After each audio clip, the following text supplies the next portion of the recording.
Become father. Tete my partner. Paguda ma Tunes, Paguda ma sounds, aka Pama Baba JJ. Unoweze anoda jaganaka, bata mshonga usafuririka, unganonoka batu chasika, shokora mwara kuna norifika. Baba JJ Tangawanamata, mweti na isati ya bata, Tangawanamata, upenyu mtunu makata, Tangawanamata, mweti na isati ya bata, Tangawanamata, upenyu mtunu makata.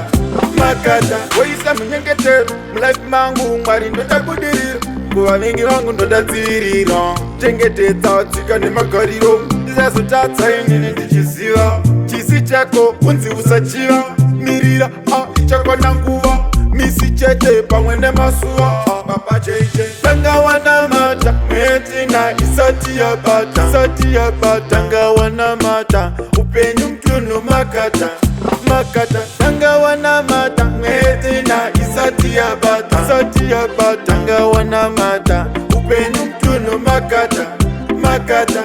Marigu vano kanda vitsinga, avane kodo, vaya vano venga, manje mwari ndivo vanatunga, zve upenyu ndivo vanoronga.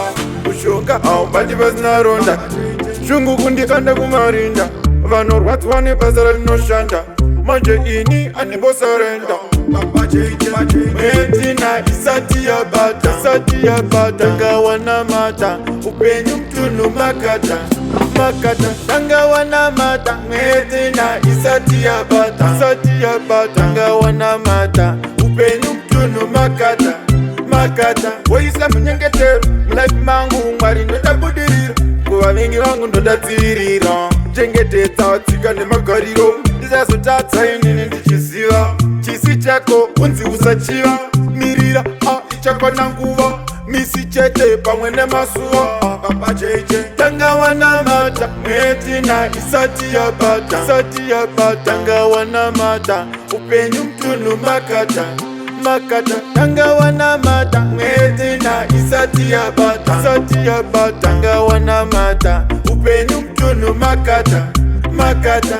Marigu vano kanda vitsinga, avane kodo, vaya vano venga, manje mwari ndivo vanatonga, zve upenyu ndivo vanoronga.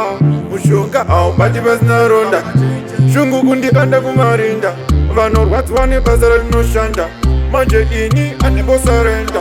Baba JJ mweti na isati ya bata, upenyu mtunu makata, Tangawanamata, mweti na isati ya bata, upenyu mtunu makata.